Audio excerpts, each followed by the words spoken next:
Chris Landry, and as we just wrapped up Pac 12 football and beyond, we're here for another hour, or I don't know, 30 minutes or so, depending upon your involvement. We're taking you through Big 12 football and beyond. We're going to break down the week that was in the Big 12, take a look again around the country nationally, and more importantly, take your questions. So we always encourage you to join us inside the chat room, Twitch TV. So if you're listening to this podcast, in podcast form. And we appreciate that. And we hope that you sign up for Big 12 football and beyond wherever you get your podcast.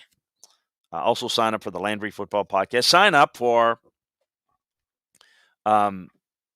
twitch.tv/Chris Landry Football. That'll get you access to the live show. And that's where we want you to listen. We know you may not be able to participate and be involved. That's fine. But join us in the chat room, ask your questions, bring in your thoughts and questions about what's going on around the world of college football, world of football in general. Appreciate your involvement there. Also encourage you and also lead you to LandryFootball.com, where we break down the game of football, college and NFL, in detail, film evaluations. So that's where you're going to get the detailed breakdowns of the games from this past weekend and previews of the game upcoming. So really important to be a part of that. Take advantage of the football season sale. It's the best one we have. And listen, it's like having your own scouting department for less than a magazine subscription. So check it out today over at LandryFootball.com. Also got a message about our great friends at BetDSI. So let's get right to it as we're going to break down what has taken place in the Big 12. And I know the biggest concern and the biggest issue is what's wrong with Oklahoma's offense. We're going to get into the breakdown of the game against West Virginia. But what I'm seeing is out of Oklahoma on tape is inferior offensive line play relative to what they normally have. They have not been great at staying committed to the run. Now they're just not running the football all that well. And therefore, we got to look at the fact that they're not holding up there. Pass protection has been an issue. People are playing a lot of soft coverage, so they're forcing the ball down underneath, and it's testing the patience of Spencer Rattler and Lincoln Riley, who want to attack, go deep, and they're just not the options. Protection's not there. The run game to set it up is not there. So you're not able to run it quite as effectively or as well when people give you the looks and invite you to do so. And then when they're not able to make those type of plays downfield, it's disappointing. It's disappointing from an offensive standpoint. And they're used to, let's just say, maybe not just used to, but maybe, shall I dare say, spoiled with scoring 60 points a game. It's not going to happen with this team. Can they hold up defensively? Can they run the football better? I think Oklahoma would fall into the category of a good team that's not quite hit their stride. Can they get better? Well, they can get better. I think they will get better. But how much better? And will that put them at the elite? Don't know. So we're going to get into that as well. I want to take your questions, and we'll do that in the mailbag segment, but got a couple of good ones and appreciate not only a good friend, Rock Westfall, but Crunch Time VIP. Thanks, Crunch. Got some thoughts here that I'll get to before we get into the breakdowns of the game. Crunch Time says, good afternoon, Coach. How big is the matchup between Oklahoma State and Baylor? Huge. I mean, really big. Think about it. Now, I don't think either one of these teams are like a real threat to win the conference or do anything big, but look, it's huge for them. Baylor got a big win. Oklahoma State might be playing as good as anybody in the league relative to their talent level. They're doing a really good job. Are they good enough to beat Oklahoma? Probably not. Are they good enough to run the table? No. But this is a big game.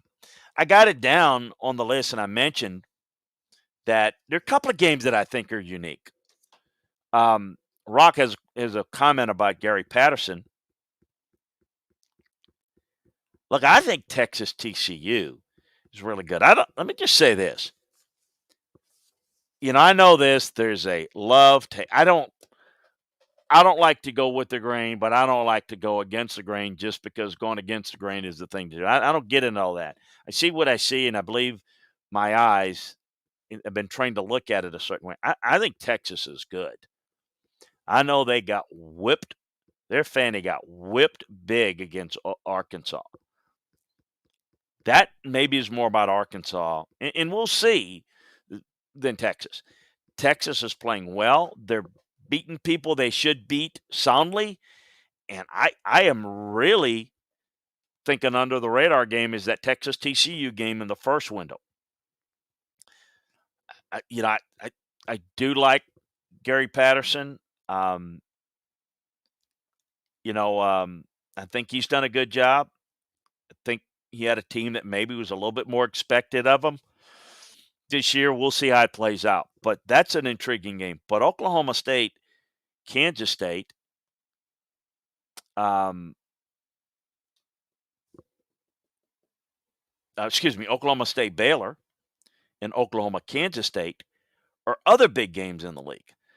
I looked at the Baylor Oklahoma State game. They're in the 6 p.m. Central window. That game is really intriguing. That goes up against Florida, Kentucky. I think this Baylor Oklahoma State game is even more intriguing. Um, that's an intriguing time slot because BC, Clemson, Indiana, Penn State, which I don't think will be as good, but I'm intrigued by it. Mississippi State, A&M, but Baylor Oklahoma State. That's a good stretch there.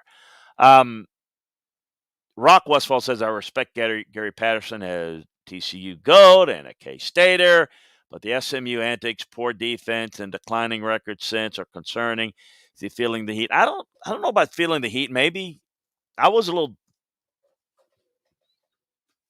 let's call it, my eyebrows were raised with some of the stuff that. Now, let me just say this. He is a highly emotional guy. And I think he's a really bright football guy. They love him there. I think he's a good fit there. I think you got to also understand too that there's an expectation level to a point at TCU. But I know, for example, and I'll say this privately, that Gary had some interest, particularly if that A&M job, even Texas came open, and they were really interested in him. It never got to that. But I'll say this. Gary's not a fit at some of those places, in that I think he's kind of built his name and his home at TCU, and I also think there's realistic expectations. They want to win there like everybody else, and they put money. They've got really good facilities that they've put there, but it's still a program that has more realistic expectations in some places. So I think he's a good fit there. And, I don't know that he's feeling any more heat than he normally does. I will say this. I think he's frustrated. I think he's got a team. And by the way, the SMU game that's a tough game. That's a tough opponent. That's a tough result. That's one I think he's frustrated with this team a little bit. Rock also says your buddy Jim Walden. Yeah, Jim Walden's a good friend of mine. Has no doubt tell you about ISU's gravity. I've been at ISU and at Iowa State enough to know what a problem that has been for a long time. But yeah, he worked there. Come season end, is it time for Matt Campbell to get out while getting his gut? I think so.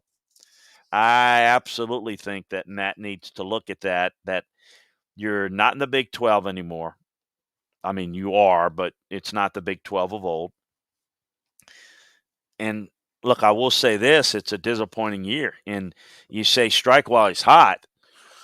It's cooled off a little bit this year. The fickle nature of where people see it, it's like he's done a phenomenal job there, but this is the year where, hey, you should compete and you should be 11-1. And that's not going to happen at Iowa State this year. So what's going on? Had all that talent, all that, really good team. Couldn't handle the pressure. Couldn't handle the moment, huh? I mean, that's what you're going to hear a little bit. I think that's unfair. Maybe over the top, but you wonder if he's going to get those opportunities. I think there'll be interest by NFL. I don't know. Is he a fit in some of the other places? Yeah, I think he can get a better job than Iowa State, but you know, I think that the timeline is moved up with the move of the Big 12. That's what I would think, but we shall see on that. We shall see. He may look at it as, look, I can go ahead and maybe build something in the new Big 12 where I could have the best program. And maybe he'll build on that. And maybe he'll get, you can do what has happened with UCF and, their coaches getting big time jobs. If he does that at Iowa State, and continues to do that in the Big 12, the new Big 12, I'll call it, and has more control in that league, but more control meaning they win that league a couple of times. Heck, he may see that. I don't know what he's thinking there, but I certainly wouldn't just leave to leave this year. But I think he should look hard at what opportunities might become available, and we'll see there. Um, let's get into the matchups. The feature game this past weekend was Oklahoma, West Virginia, and it was a narrow escape win. Went down to the wire. 16-13. They're apoplectic, as I mentioned, about the offense. Quarterback situation, look, it's not a bad play by quarterback, but it's not the dynamic play. He did lead the game-winning drive, but most of the throws were to wide-open receivers. Well, that offense is going to be built to have wide-open receivers. There's an interception, some forced passes, frustrating for that fan base to watch. The offensive line play I mentioned has not been good. He's not carrying the offense, and he's not doing the superhuman things that they probably expect of him, and that's become disappointing for that fan base. The running backs, I thought, look, Eric Gray and Kennedy Brooks weren't all that effective. With carries they did receive, neither averaged above 3.5 yards a carry. However, they were limited in opportunities. They get away from the run probably a little too much. They're not as comfortable focusing on that because that's not what the head coach believes. The head coach sees himself as the offensive coordinator type guy. It's how his offense looks matters a lot to him. Receivers, tight ends. Mike Woods had a solid outing. Mario Williams. Jadon Hazelwood had some moments. Drake Stoops was looked to 5 times. Got a few guys involved. It was a pretty workmanlike outing for that unit, wide receiver and tight end units. Offensive line, look, I thought that West Virginia's defensive line had a lot of success against Oklahoma. They were relentless. I thought that advantage went to West Virginia. From a pass protection and run blocking standpoint, they didn't hold up against this defensive front of West Virginia. So rough outing. And it's the engine that allows the spark plugs to go. It just they're not getting good play up front, and it's affecting everything that they do. On the defensive side, I thought the front was having a pretty solid outing, but I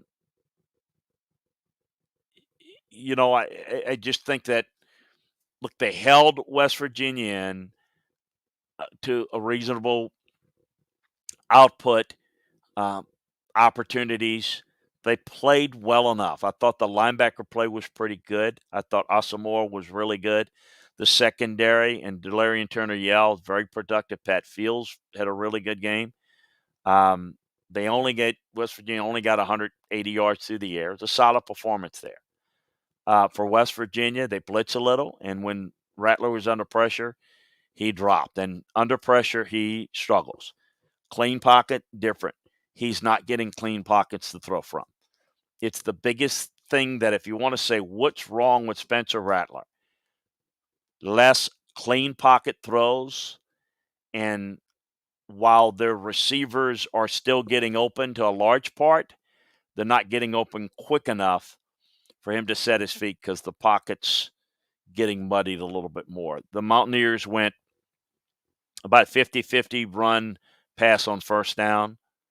They threw 14, ran 13 on throws. They got at least 4 yards 50% of the time and averaged roughly 6 yards per play. So, defensively, Oklahoma gave up yards, but not a lot of points. Letty Brown did make Oklahoma pay by making him miss or breaking tackles. Not in this game. He averages 1.8 yards after contact. So I thought they did a pretty good job of keeping him in check. So impressed with what West Virginia's doing defensively. Offensively, I do have concerns about Oklahoma. Baylor got the big win against Iowa State. As a good buddies mentioned the last show about, in Crunch Time mentioned on this one, Oklahoma State, Baylor. Well, what makes that game big is, Oklahoma State's off a decent start. Baylor beat Iowa State, number 14 Iowa State. So now that Iowa State team that was supposed to be really good, and Iowa has always been a tough game for them, but to lose to Baylor, it was the biggest win in the Dave Aranda era. And what really did it was, I thought, Baylor special teams. They got tremendous play out of their special teams unit. Isaac Power, Treston Ebner were really good.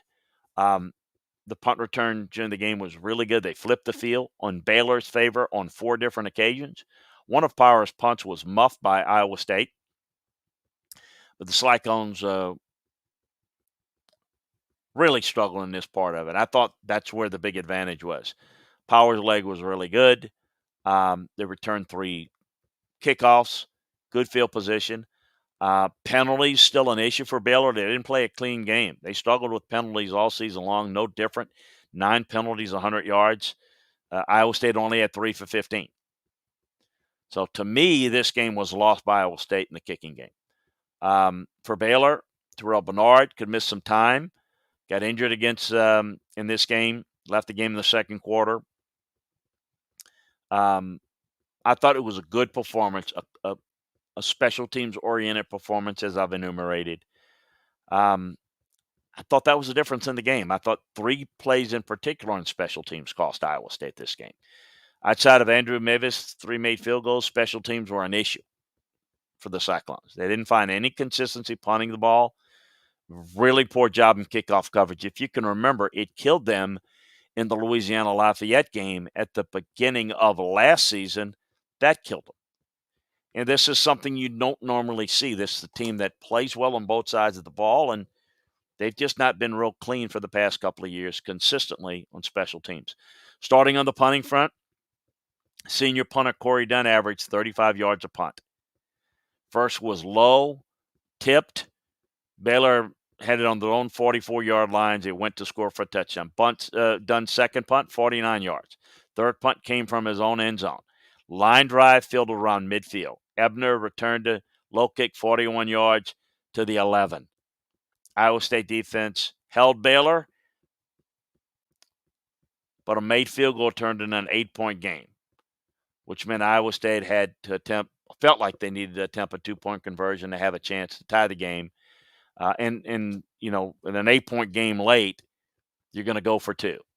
So Iowa State still had a chance, but it was the special teams snafus that cost them. The offense couldn't get in a position to finish drives much of the game. So it wasn't just that. It's that, always say offense affects defense, defense affects offense, and special teams affects both equally well, and it's field position.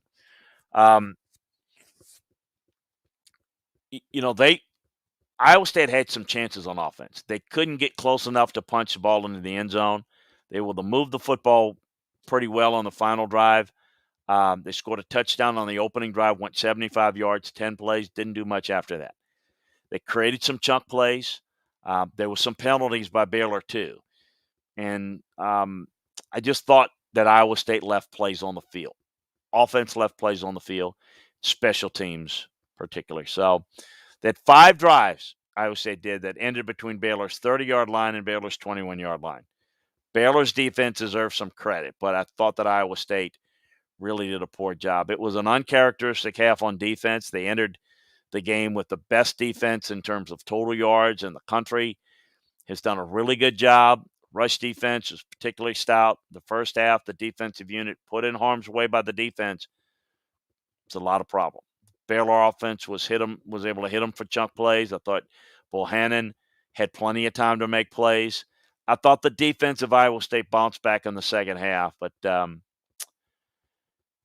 think Breece Hall played well despite all things. So tough loss for Iowa State, but we know kind of where that played out. Oklahoma State, Kansas State, and that sets up the game that Crunch Time is talking about. Nice win by Baylor. Nice win by Oklahoma State against Kansas State. The offense came alive, at least in the first half for Oklahoma State. Now, they've dealt a lot of injury issues, but Tay Martin returned to the lineup. I thought the offense was clicking in the first half. I thought they might have a chance to put some real points in this game once it got going, and they were able to do that. They were better overall offensively than they've been at any point during the year. They need somebody that can carry the rock other than Jaylen Warren. Jaylen Warren is a beast, but they need to keep him fresh. He is a special back, and that's going to be interesting to see how Baylor is able to play him and slow them down, whether they're able to do that. L.D. Brown, Desmond Jackson both missed the game. They need those guys healthy. Spencer Sanders, Casey Dunn didn't ask a whole lot of Spencer Sanders in this game, but I thought he played well. Thought it was the best performance of the game. He had 6 different receivers he connected with. Tay Martin, 9 times for 100 yards was the biggest one. I'm a little bit in a close game, a little bit wondering. Alex Hale has been pretty good, but I'm wondering about the injuries in warmups. I'm wondering if that could be a problem there. We'll see. And I'm wondering about the defense. Again, we went into the Baylor game well enough that it was more special teams oriented. You wonder if this defense can hold up. Does Baylor have real opportunities to take advantage? Can they still operate out of a clean pocket? That's going to be interesting here. Kansas State, as it relates to this game, without Skylar Thompson, it's going to be an issue, and it's going to be a problem. And whatever they can get, they can get. But you have some mistakes. And people say, well, if it's not for the mistakes, we would have been right. Well, that's the thing that separates good from really good to great.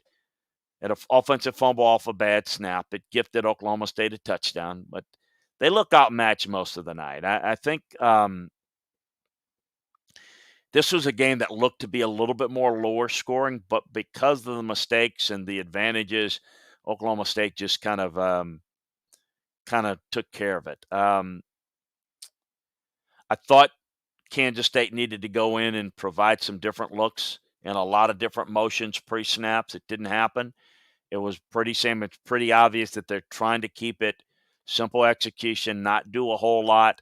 They probably just didn't have enough to challenge this Oklahoma State defense. I'm curious to see what they do with the quarterbacks here. Allow them to play a little bit more. I don't think Jake Rubley's ready to take the field, but I'm wondering what they're going to do, and maybe they'll let those quarterbacks have a little bit more impact and take the reins a little bit more. Can they be aggressive a little bit? It kind of broke down. They didn't tackle well. They didn't get off blocks defensively. Again, they faced a really good running back, but they didn't do a good job defensively. And so that was kind of the biggest issue. And again, I think they're a little bit short-handed, and I think it's going to be a tough game for them against Oklahoma State, particularly the way that they're playing. So we'll see how this plays out going forward. For Kansas State, they get Oklahoma this week. I mean, they beat them 2 years in a row. I don't think they're capable of doing it, but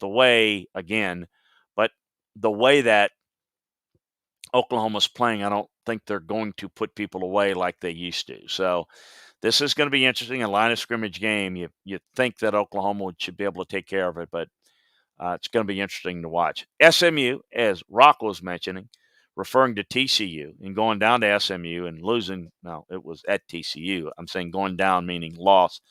SMU beat TCU 42-34. Let's take some TCU look. The defensive line. Really disappointed in the play of the defensive line up front. Ashawn Mathis, in this game alone, defensive line recorded just 10 pressures on Tanner Mordecai, and 5 of those came from Mathis alone. I thought he was a guy that really did anything. So Mordecai had all day to throw, and they really struggled against the run. Ulysses Bentley ran for 153 yards. Trey Siggers added 110. I mean, multiple guys running while on your defensive front against a prideful defensive coach in Gary Patterson. No, it had to be tough to take. You had missed tackles. I mean, up front, Barquette, Jenkins, Terrell Cooper, Kenny Turnier missed a lot of tackles. They couldn't get enough quarterback pressures. T.J. Carter had a lot on his plate, and he couldn't make tackles on the open field. They missed over 20 tackles in this game, did TCU. That's a real disturbing film breakdown, I can tell you. Quentin Johnson, a really good young player. He was targeted 5 times, did not record a catch. He needs to be better to find this rhythm offensively. The defense has got to get better, but they've got to play better on the offensive side. Max Duggan's got big playability, but they need to become more consistent with what they're doing, and they're not doing a very good job at all. C.J. Caesar was targeted 6 times. He gave up 4 catches. Jordan Curley, schooled him on 1. Van Zant missed 3 tackles at safety. Just a really, really poor job. I thought Tate Barber did a nice job at receiver. He caught all 5 of his targets. So that was a positive. Trey Tomlinson, really good young player. I thought he did a good job at corner, and I think he's got a chance. Zach Evans, you maybe forgot about him. He ran well. I think he's got a really good future. So he probably didn't get enough touches. So it's interesting, and I'm very curious to see TCU this week against Texas. And so we'll jump right into Texas Tech. 70 points, 35. Look, you don't change the narrative by just beating a team that's not very good. Let me just say that's a conference opponent that they beat down on. That's impressive. And it doesn't translate to beating Oklahoma next week or anything like that. We'll see on that. I'm just telling you, Texas is a little bit better than people think. I think they're starting to feel some things offensively. I thought they were balanced with the run game. And that, look, when you can run the football, I say this all the time, when they have to defend your run game, you can be so effective with the passing game. Texas didn't send the punt unit on the field once. It was really good. Well called game, good mix of run and pass, and the Tech defense was on its heels. I mean, it was 14-0, and it was just like never in doubt. Unbelievable. Really good performance. They were 10 for 14 on 3rd down, 2 for 3 on 4th down. Very, very impressive. Defensively, they 3rd down held their opponent to 5 for 13. They limited the costly penalties, which is encouraging for them. You can put the hammer down on a team and you can play with intensity and focus. That's impressive. You can bounce back from a beatdown against Arkansas and start to get your team back. I don't see the carryover, the negativity sinking in. None of that is an issue there. So let's see where it takes them. But um, the defense made plays when it needed to. This was not a great overall defensive performance, but it was very good situationally. Um, the game was never in doubt. I thought they rallied to the ball well, thought they tackled well. They forced a couple of turnovers, scored on one. Um, Lots about the offense, but I thought the defense played good situation. A little too inconsistent. They were beat deep, Jameson in particular, on a couple of deep balls. Um, I like where they're going. Casey Thompson is kind of taking control a little bit of things. Threw the ball, ran the team well. Um, he had 5 touchdowns, 303 yards responsible for. Really good dual threat guy. Uh, I think that that Hudson Card wouldn't give up on him, but I think this is the guy that they feel confident in rallying around. On the other side, Tech felt like they could go in and compete. That's what makes this game all the more impressive for Texas. It was a big game for Tech. Um, they gave up 639 yards of total offense. So this was, and 336 of it came on the ground. That's like an embarrassing performance. And this is maybe not a program defining type of game, but this is one of those, wow, this is where we are now. And this is what Texas did to us now. This is, again, a conference team. This is not somebody outside the league. So this was a really, really tough loss for Texas Tech. Kansas, look, I see signs, positivity. They're not, I'm overall this season, I'm curious to see where things go. Not uh, um, ready to compete, not a lot of talent, but I thought at least some positive signs. The Duke game's disappointing because Duke's not good, but better than Kansas at this point. So really appreciate it. Also want to tell you about some good friends over at BetDSI. If you're looking for a place to bet on NFL and college football, BetDSI is an industry leader in football betting and the perfect sports book for both the novice and the professional bettors alike. At BetDSI, you can also enjoy live in-game betting. You can bet your favorite team games all along, including props on nearly every play to the final whistle. NFL, college football in full gear. BetDSI.com has been paying winners for 20 years. 10,000 plus betting options daily on all the sports you love to watch. Live casino, daily fantasy, they got it all. Top rated on betting review sites. Use your sports and pop culture knowledge to make some extra cash this week. BetDSI has a very user-friendly interface and mobile site. BetDSI has the fastest payout in the industry. Simply play, win, and get paid. BetDSI offers betting options for everything. Bet on NFL, college football, NBA, NHL starting their training camp soon, UFC, golf, and all major sports, politics, reality TV. They've got it all, virtually everything. Try live betting on BetDSI, where you can bet on every major sport through the entire game, every play, and every minute. New members get 100% bonus match using the promo code Landry100. That's all caps, LANDRY 100. That's more than double your money to start winning today. I play myself and recommend BetDSI if you want to add some excitement to the sports you love or any other sports you are watching. Once again, go to betdsi.com. Use promo code Landry100. That's all caps, LANDRY 100, and get this limited time 100% bonus offer to make some extra cash on the sports you know and love. Use Bitcoin and get 100% deposit bonus on your first 20 deposits up to $2,000. It's only a game until you bet on it at BetDSI.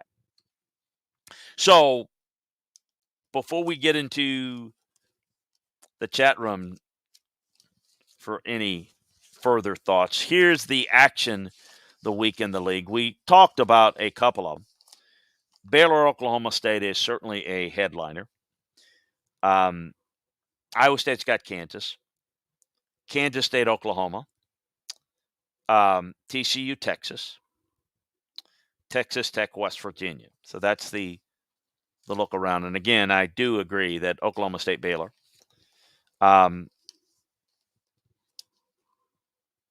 Oklahoma, Kansas State. And again, I'll say it again. Texas, TCU, a little bit underrated in terms of a game. I think it's a nice week. A lot of the conference gets a tough rap, and I get it. Everybody takes their shots. But I think there's some good games this week, and I'm curious to see how it shakes out. And just nationally, the focus is going to be a lot on Ole Miss, Alabama, as well it should be. I think the lead in Arkansas, Georgia is going to be good. But as I look around the country and I grade the teams and I look at kind of my film grades to this point, I got to tell you, it's still pretty early, but we're getting into going to be October this weekend.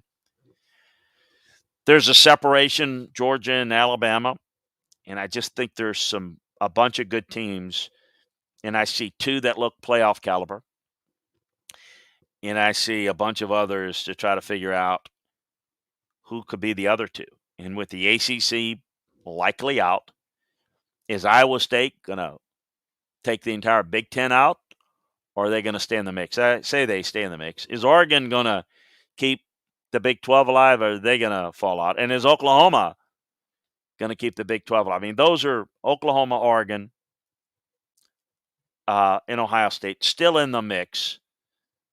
And look, they do not look like a playoff team, but Notre Dame, if they're able to beat Cincinnati, if they run the table, they certainly are going to be in discussion, because the reality is there are not four teams right now that look playoff caliber. There are two. I see my buddy John Kelly's joined us. It looks like on YouTube. We appreciate you joining us, John, and we'll keep it on there as well. Try to join us if you can over on the Twitch channel. Very simple to do. Go to follow Chris on Twitch at Landry Football, so that way you don't miss any of what we do. But, man, thank you. Hope you're enjoying the football season thus far, John, and chat us up. Tell us what you're thinking and what your hopes are for this weekend. As I try to catch that fly that's been there's a little fall, I guess it's a gnat, that's bothering the heck out of me as I was doing the show now. So we appreciate you joining us, folks, everybody out there. Spread the word about what we're doing. This show, sign up for Big 12 football and beyond. And I encourage you, if you are maybe not a fan of the Big 10 or the Pac-12, if you can, try to join us. Try to listen to it. And certainly we're open. That's why we call the shows And Beyond. Bring in some questions outside of the conference. If this is not your favorite conference or your favorite team's not this conference, no big deal. Bring us what you got. Tell us what you're thinking outside the league. Let's get after it. We want to make this show fun and interactive for you. That's why we do the show live. So appreciate you joining us. Check out our folks at betdsi.com. Check out LandryFootball.com. The football season sale. Get the complete breakdowns, the previews, the breakdowns of the game after they happen. That's what we got for you at LandryFootball.com. So appreciate you joining us. And we will be back, let's see, at 3 o'clock. We're going to do our Alabama Football Hour with Ryan Fowler. Going to break down the big Alabama-Ole Miss game. You think they'll be excited about it in Tuscaloosa radio? Join me as I break that down if you want more insights into that game. And then Landry Football Podcast at 5 p.m. Central. I will go big game hunting as well. I'm going to talk about the big games this weekend, college and the NFL. And I'm going to tell you a little bit about what it's like to get prepared as a coach with a big game atmosphere, how it's different a little bit. Game week's a little bit different. So we're going to get into that as well. Make sure that you join us for the Landry Football Podcast at 4 Central. You can talk anything about anything in football on any of the shows, but certainly we'll take your questions and we'll break it down for you. So join us then. We'll get right after. We'll talk about the Bucs and Patriots and the NFC West games, as well as a good one in the AFC West, as well as a preview of Alabama, Ole Miss, and Arkansas, Georgia, and all the latest news around the world of football. Richard Sherman shining today with the Buccaneers. And what does that mean for them? We'll have it all for you. We have it all for you at LandryFootball.com. Take advantage of the football season football season sale, as you can have your access to your own scouting department for less than a magazine subscription. Take care, everybody. We'll see you in a bit.